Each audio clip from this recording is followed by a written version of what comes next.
नमस्कार, मैं हूं दिनेश शर्मा। आप देख रहे हैं जी मीडिया डायरेक्ट विद दिनेश में। इस बार हमारे साथ खास मेहमान बीजेपी के वरिष्ठ नेता प्रेम कुमार धूमल, जो कि नेता विपक्ष भी है। धूमल साहब, आपका डायरेक्ट विद दिनेश में आपका बहुत बहुत स्वागत है। धन्यवाद, आपका भी स्वागत। मेरा पहला सवाल, जी। हिमाचल प्रदेश के मुख्यमंत्री वीरभद्र सिंह कहते हैं कि पिछले 2 वर्षों में हिमाचल में संतुलित और समान विकास हुआ है। आपका क्या मानना है? निश्चित तौर पे जब कुछ करोगे ही नहीं तो संतुलन भी बना रहेगा और समानता भी बनी रहेगी।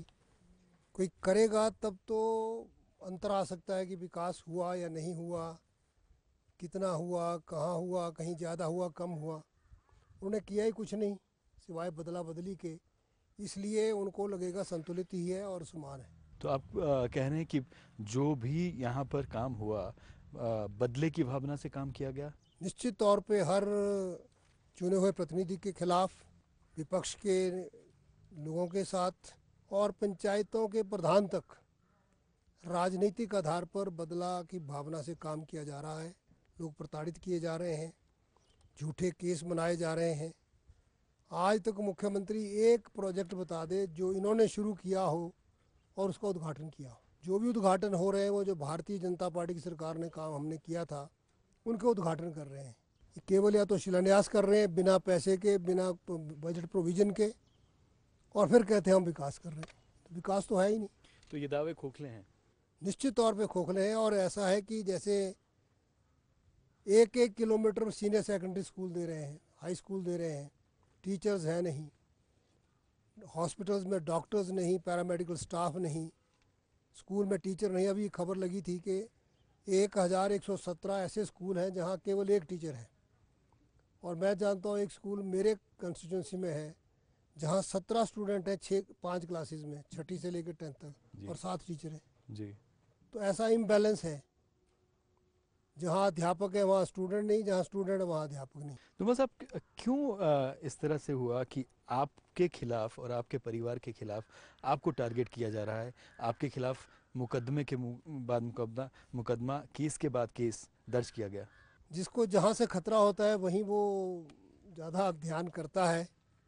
लगता है मुख्यमंत्री महोदय को लगता है कि कोई चुनौती अगर प्रदेश में देगा तो यही देंगे, इस करके निश्चित तौर पे वो इस तरह की कार्रवाई कर रहे हैं। तो मतलब ये भी बात आती है कि आपके भी कुछ जो नेता हैं बीजेपी के, उनके भी संबंध जो हैं वो इस सरकार से, वीरभद्र सरकार से अच्छे बताए जाते हैं। हो सकता है ऐसे कुछ लोग हों, कि कुछ लोग हैं जो मीडिया में भी कहते रहते हैं कि बड़े दूरदर्शी हैं, बहुत अच्छे हैं। म्यूचुअल कॉम्प्लीमेंट्स का काम भी कुछ लोगों का चलता है इनके साथ, तो उनमें हो सकता है कुछ ऐसे लोग हों। तो मतलब जब मोदी सरकार 2014 में केंद्र में आई थी, जी। तो ये माना जा रहा था, फाइनेंशियल इमरजेंसी की बात होती थी कि राज्य में, और फाइनेंशियल क्राइसिस की बात की जाती थी, और ये कहा जाता था कि फाइनेंशियल इमरजेंसी लगेगी मोदी सरकार जब केंद्र में आएगी। सरकार आपकी वहाँ पर केंद्र में है, लेकिन ऐसा कुछ नहीं हुआ। और लगता है कि उदार नीति जो है केंद्र सरकार द्वारा, वो राज्य सरकार के प्रति अपनाई गई। निश्चित तौर पे श्री नरेंद्र मोदी स्वयं लगभग 12 वर्ष तक मुख्यमंत्री रहे हैं। जी। वो राज्यों की कठिनाइयों को भी समझते हैं जी। और देश के फेडरल सिस्टम को, संघीय ढांचे को भी अच्छी तरह जानते हैं। जी। वो मानते हैं कि राज्य सुदृढ़ होंगे आर्थिक तौर पर और हर तरह से, तो देश भी सुदृढ़ होगा। जी। तो इनकी एक यूनिवर्सल पॉलिसी सारे देश के लिए है, सब राज्यों के लिए। उसमें हिमाचल को भी लाभ पहुंचा है। जी। और उसमें से सबसे बड़ा जो योगदान है इस बार वो ये है, जी। जो वित्त आयोग की सिफारिशें आई हैं। जी। जी। वित्त आयोग पहले भी कहता था कि केंद्र और प्रदेश में जो बंटवारा होता है संसाधनों का, जी। उसमें प्रदेशों के हित में थोड़ी वृद्धि की जाए। जी। लेकिन पहले केंद्र की सरकारें 1-2% पे ही, इससे ज़्यादा बढ़ती नहीं थी। इस बार 33% से बढ़ाकर 42% कर दिया गया शेयर जो है। तो आपको नहीं लगता कि ज़्यादा ही कुछ उदार दृष्टि है हिमाचल सरकार की तरफ? नहीं, हिमाचल नहीं, उन्होंने सारे देश के लिए निर्णय, जो जी। सिफारिश थी वो सारे देश में एक मान ली गई। और उसका लाभ स्वाभाविक तौर पर हिमाचल को भी हुआ है। जी। जहाँ तक प्रदेश को कुछ मिले हम्म। हम उसका स्वागत करेंगे। जी। ये दलगत राजनीति से ऊपर की बात है। प्रदेश आर्थिक तौर पे संपन्न हो, सुदृढ़ हो यहाँ की स्थिति, वो हम चाहेंगे, हम कहते भी रहे हैं। जी। और हम हमेशा मांग भी करते रहे कि केंद्र से अधिक संसाधन प्रदेश को मिलना चाहिए। जी।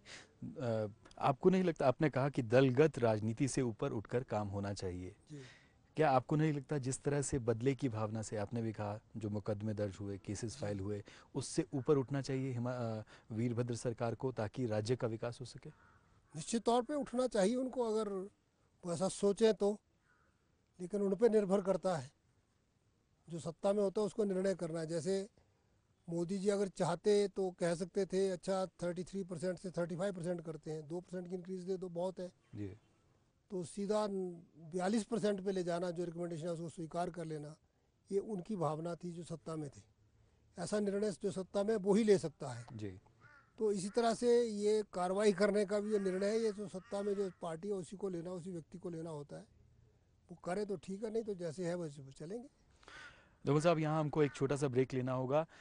हम लेते हैं यहाँ पर एक छोटा सा ब्रेक। आप देखते रहिए डायरेक्ट विद दिनेश।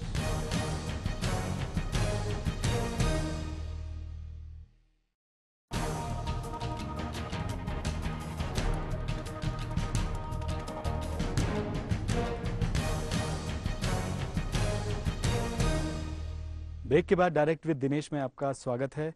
हमारे प्रेम कुमार धूमल जी से सीधे सवाल जारी है। धूमल साहब, वीरभद्र सरकार और वीरभद्र पर भी करप्शन के चार्जेस लगे हैं। अगर जांच की बात की जाए, जांच आपको लगता है उसमें सही तरीके से हुई है? नहीं, मुझे नहीं लगता कि सारी बातों का सही आंकलन हुआ या जांच हुई। जी। जांच तो हुई नहीं। जांच होती तो ये कैसे हो सकता है कि 1 साल पहले तक जी। एक सेब के बागीचे में जी। आपकी आमदन 15 लाख है, जी। दूसरे साल 25 लाख है, एक साल 7 लाख कुछ हज़ार है, जी। 3 साल की 47 लाख कुछ हज़ार आपकी आमदन होती है। जी। 3 साल के बाद आप कहते हैं कि ये मैंने गलत लिख दिया, ये जो 15 लाख थी जी। वो 2 करोड़ 80 लाख थी, जो 7 लाख थी वो 1 करोड़ इतने लाख थी, जो 25 लाख थी वो 1 करोड़ इतने लाख थी। तो 6 करोड़ से 6.5 करोड़ से ज़्यादा की आमदन 47 लाख की 3 साल के बाद रिवाइज रिटर्न फाइल हो जाए, और फिर उसके बाद 3 साल के बाद फिर इनकम कम हो जाए, लाखों में आ जाए। जी। ये तो सीधे सारे सबूत है। और जो जिन गाड़ियों पे कैरी हुआ जी। उनमें स्कूटर का नंबर है, जी। उसमें ऑयल टैंकर का नंबर है, उसमें सेंट्रो कार का नंबर है। किस एजेंसी से, अगर आप जांच की बात कहते हैं, तो क्या किस एजेंसी से इसकी जांच सही तरीके से हो सकती है? आपका क्या मानना है? केंद्र सरकार उसको तो एनफोर्समेंट डायरेक्टरेट कर सकता है, सीबीआई कर सकती है। आपको लगता है सीबीआई की जांच होनी चाहिए इस पूरे मामले में एक बार फिर? हमें लगता है कि जांच होनी चाहिए। जो income tax point of view से है वो एनफोर्समेंट डायरेक्टरेट कर सकता है, सीबीआई कर सकती है। कई एंगल्स हैं, कुछ पैसे इनके अकाउंट्स में आए, एफिडेविट्स गलत फाइल हुए, जी। ये सारे इश्यूज हैं। इनकी जांच जब तक प्रॉपरली थॉरोली रिस्पेक्टिव एजेंसी वो नहीं करेगी, तब तक जांच की सच्चाई सामने आती नहीं है जी। बिना जांच के। लोकायुक्त विधेयक जो है काफ़ी लंबे समय से जो है वो पेंडिंग है। आपको क्या लगता है कि उस पर राजनीति हो रही है? किस कारण से वो विधेयक जो है वो पारित नहीं हो पा रहा है? मुझे लगता है जो बातें हमने विधानसभा में जब ये पास कर रहे थे, जी। हमने एक बहुत बढ़िया विधेयक पास करके केंद्र को भेजा था। जी। तब अन्ना आंदोलन के कारण यूपीए सरकार ने उसको स्वीकृति नहीं दी। जी। उसमें हमने सारी बातें कवर की हुई थी, जी। सारे इश्यूज का उसमें प्रावधान था किस तरह किया जाए। जी। इन्होंने उसको वापस लिया जी। और नया बनाने की बात कह दी। और जो नया बनाया जी। उसमें कुछ ऐसी प्रोविजंस कर दिए जो सेंट्रल एक्ट के अगेंस्ट थे, जी। जो कॉन्स्टिट्यूशनल जो अधिकार दिया गया है किसी कर्मचारी अधिकारी को, उसके खिलाफ थे। तो हमने विधानसभा में चर्चा में कहा था कि ये जो आप बात कर रहे हैं, no state government can pass a law which is in contradiction with the central law. तो उन्होंने कहा नहीं नहीं ये बदल गया है, ऐसा हो गया है, वो हो गया है। छोटी मोटी बातें उन्होंने मान भी ली संशोधन हमारे, लेकिन जो मुख्य संशोधन थे उन्होंने माने नहीं। अब उनके करके फिर अटक गया है। तो आपको क्या लगता है कैसे ये विधेयक जो है पारित हो पाएगा? क्या क्या इसके लिए हल है? क्या इसके लिए? जो हमने सुजेशन दिए थे, जो जो इन कंट्राडिक्शन सेंट्रल लॉ के हैं, जी। जो उसके विपरीत जाता है उसके संशोधन करें, उसको ठीक करें, जी। तो ये पास हो सकता है, इसमें कोई दिक्कत की बात नहीं है। एक और मामला था जिसमें कि राज्यपाल ने वापस, उर्मिला सिंह उस दौरान जो है राज्यपाल थी, उन्होंने वापस वो चार्जशीट एक तरह से वापस भेजी थी राज्य सरकार को, जिसमें ये कहा गया था कि मेजर पेनल्टी जो है अफसरों के खिलाफ लगाई जानी चाहिए थी, लेकिन उसमें अभी तक कोई कार्रवाई नहीं हुई है। आपको क्या लगता है कि कहीं ना कहीं उसको दबाया जा रहा है उस मामले को? मैं निश्चित तौर पर मानता हूँ, क्योंकि राज्यपाल ने जो कहा जी। उस बात को जिस ढंग से इग्नोर किया गया, जी। और क्योंकि अफसर जो कर रहे थे जी। वो चहेते ऑफिसर्स हैं, जी। वो इनके दबाव में ही आकर कर रहे थे, जी। तो जब उन पे बात आई तो उन्होंने कहा नहीं होंगे, लेकिन वो तो रिकॉर्ड का पार्ट है जी। और राज्यपाल की टिप्पणी है, वो इनको आज नहीं तो कल करना होगा, ये नहीं करेंगे तो नई सरकार करेगी, लेकिन कार्रवाई तो होगी ही। क्योंकि इस तरह से पॉलिटिकल आधार पर, पॉलिटिकल ताकत के कहने पर अधिकारी अगर निष्पक्ष काम ना करने करें, बल्कि उल्टे ऐसे केस बना दें, ऐसी गलत सिफारिशें कर दें, जी। तो उनके खिलाफ तो कार्रवाई होनी चाहिए। जो इतने सीनियर ऑफिसर्स हैं वो क्यों ऐसा कर रहे हैं? वो बदले की भावना से पॉलिटिशियन कोई कितना करता है, लेकिन कुछ अधिकारी अति उत्साह में आकर उससे ज़्यादा बढ़कर करने का प्रयास कर रहे हैं, जी। तो they deserve to be punished. तो आप क्या इसमें राज्यपाल से बात करेंगे, जो नए राज्यपाल हैं उनसे बात करेंगे उनके खिलाफ कार्रवाई को लेकर? निश्चित तौर पे इस समय पर जहाँ जहाँ उचित माध्यम होगा, उचित स्तर होगा, उचित प्लेटफॉर्म होगा, वहाँ पर इसको उठाएंगे। इस सरकार को ये भी कहा जाता है कि एक तरह से ये मुकदमों की सरकार है। ये दो तरह के मुकदमों की सरकार है। जी। जो इनके लोगों के खिलाफ को भ्रष्टाचार के केस बने थे, विद डॉक्यूमेंट्री प्रूफ बने थे, जी। उनको बंद करने की सरकार है, और जहाँ कुछ नहीं बनता उनको झूठे मुकदमे बनाने की सरकार है। तो निश्चित तौर पे सही ही, इनको किसी ने अगर डेजिग्नेशन ये दिया है कि मुकदमों की सरकार है, तो सही कहा है। हाल ही में प्रॉपर्टीज़ की जांच की बात हुई कि आपके प्रॉपर्टीज़ की जांच होनी चाहिए, आपके परिवार की प्रॉपर्टीज़ की जांच होनी चाहिए। क्या आपको लगता है कि अगर ये जांच होती है तो आप उसके लिए तैयार हैं क्या? मैंने तो लिख के इनको दिया हुआ है कि मेरी प्रॉपर्टी की भी जांच करो, जो जो मुख्यमंत्री हिमाचल प्रदेश में रहे, जी। जी। दो तो इस दुनिया में नहीं है, उनको छोड़ दो, जी। 3 मुख्यमंत्री जो रहे हैं वो आज जिंदा है। जी। श्री वीरभद्र सिंह वर्तमान में है, जी। श्री शांता कुमार जी पूर्व मुख्यमंत्री हैं, मैं पूर्व मुख्यमंत्री हूँ। जी। हम तीनों की प्रॉपर्टी की जांच हो। जब हम राजनीति में आए जी। जी। तो हमारे पास क्या था, हमारा क्या औकात थी, कितनी पेइंग कैपेसिटी थी, जी। उसको लेकर और कितना बना लिया, और अगर हमारा जो हमने एफिडेविट फाइल किया है जी। उसके सिवाय कुछ मिलता है तो वो सारा जब्त किया जाए और सजा दी जाए। आपको लगता है पूर्व मुख्यमंत्री शांता कुमार के खिलाफ भी जांच होनी चाहिए सबके लिए? मैं सबके लिए एक बराबर कहता हूँ, जी। ये तो नहीं कि किसी को एक एक कर लो दूसरे को छोड़ दो। जी। आपको क्या लगता है कि दिल्ली में विधानसभा चुनाव हो गए, क्यों दिल्ली में जो है बीजेपी के अच्छे दिन नहीं आ पाए? देखिए, दिल्ली एक सिटी स्टेट है, एक शहर के चुनाव को हम कोई राष्ट्रीय स्तर का चुनाव नहीं मान सकते। जी। निश्चित तौर पे पार्टी उस पर चिंतन कर रही है, और मुझे विश्वास है दिल्ली की प्रदेश इकाई और राष्ट्रीय स्तर का नेतृत्व मिलकर इसकी जांच करेगा, और जो कमियां रही होंगी उनको दूर करेंगे। आप कह रहे हैं कि कहीं ना कहीं कमियां रही। आपको लगता है कि कहीं ना कहीं चूक हो गई बीजेपी अध्यक्ष अमित शाह और प्रधानमंत्री नरेंद्र मोदी से? मैं ये नहीं मानता, उन दोनों की चूक की बात नहीं मानता। किसकी चूक रही है, निचले स्तर पर क्या हुआ है, किसने कितना कार्य किया, क्या मैसेज गया है, उसकी जांच तो जो कर ही रहे होंगे, जांच पड़ताल की कहाँ क्या रहा है। जी। तो उस पर हमें, ये दूर बैठे, हम तो चुनाव में भी नहीं गए थे, जी। तो यहाँ से हमें ग्राउंड रियलिटी का ही पता नहीं क्या वास्तविकता वहाँ कैसी रही है। तो इसलिए मुझे लगता है कि वो खुद जो जांच करेंगे वो उसमें से पता निकल आएगा। धूमल साहब, आपसे हमारे सीधे सवाल जारी रहेंगे। यहाँ हमको लेना होगा एक छोटा सा ब्रेक। ब्रेक के बाद हम जल्द हाजिर होते हैं डायरेक्ट विद दिनेश में।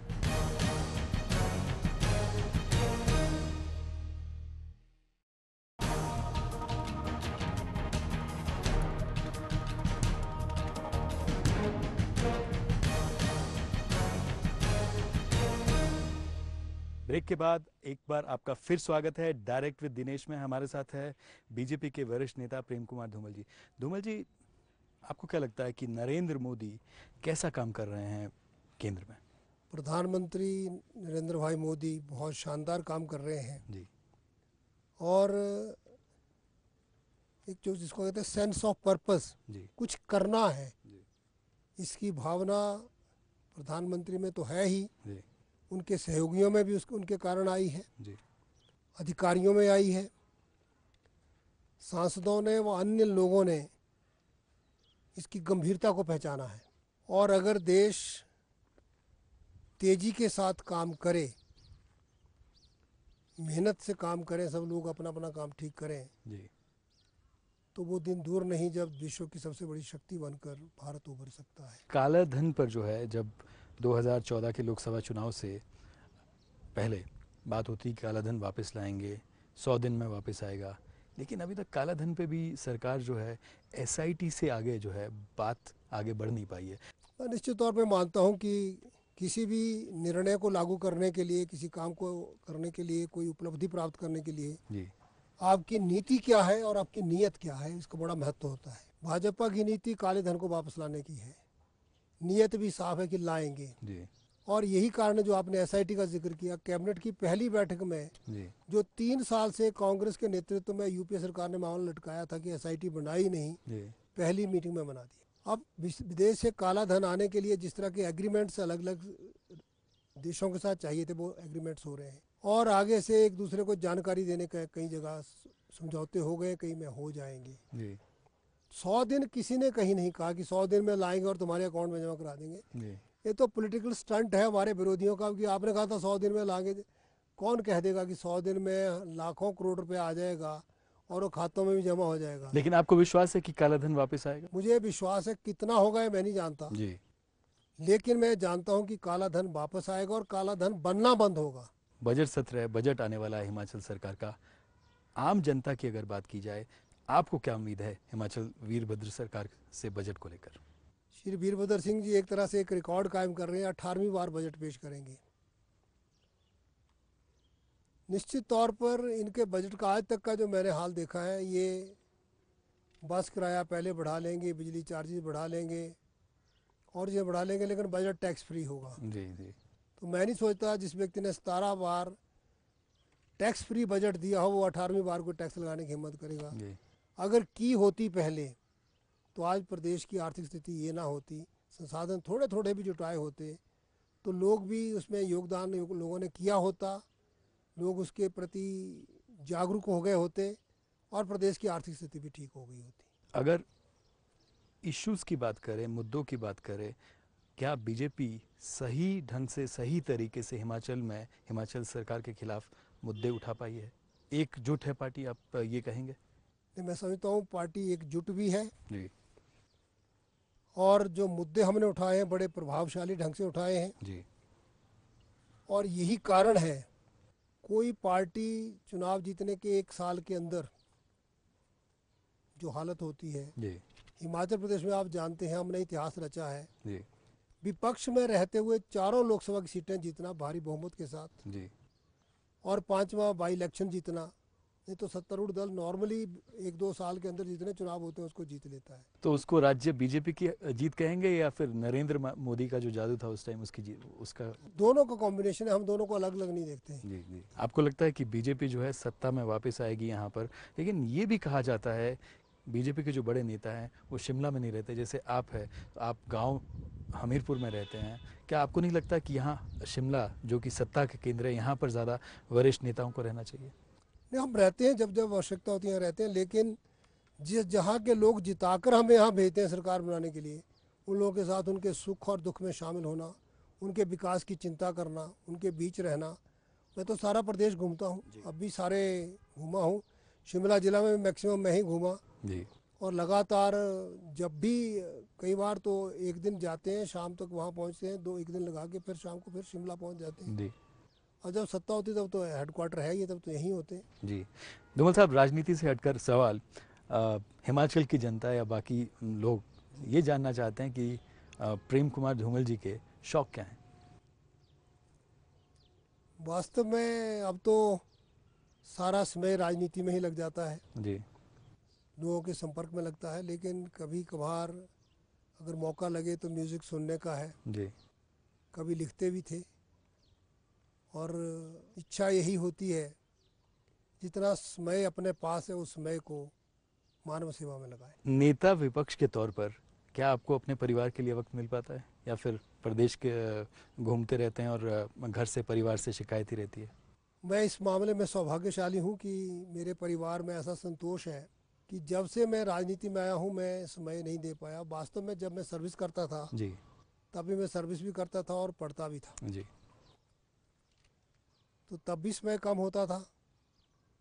और शायद मैं इकलौता ऐसा बाप हूँगा जो अपने दोनों बेटों के स्कूल में जब पेरेंट्स डे होता है कभी गया ही नहीं। मैं कभी नहीं गया, ना अनुराग जब पढ़ते थे तब, ना अरुण के टाइम में। जी। आपने म्यूज़िक की बात की, किस तरह का म्यूज़िक आपको पसंद है? क्या पिक्चर्स भी देखते हैं, मूवीज़ भी देखते हैं आप? नहीं, अब तो बहुत पहले चक दे इंडिया जब मैं सांसद थोड़े दिनों के लिए बना था दिल्ली जी में आपके जी पास, जी तब देखी थी वहाँ। तो कभी टेलीविज़न में आ जाए कोई तो थोड़े से सीन जितने देख लिए। पुरानी फिल्मों का संगीत में मुझे पसंद है। जी। कौन सी गेम्स हैं जो आपको पसंद है अभी भी, और स्कूल टाइम में जिस जो खेले हो आपने?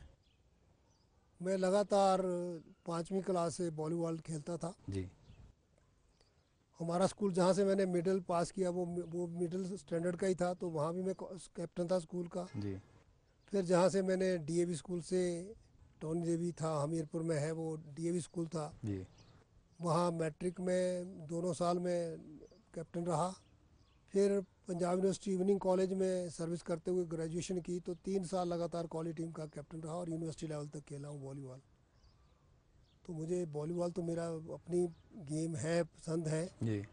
और आजकल जिस तरह क्रिकेट के जितनी चर्चाएं होती हैं उस करके क्रिकेट में भी इंटरेस्ट होता है सुनने का। भारतीय क्रिकेट टीम क्वार्टर फाइनल में पहुंच गई है, आपका क्या संदेश है भारतीय क्रिकेट टीम के लिए?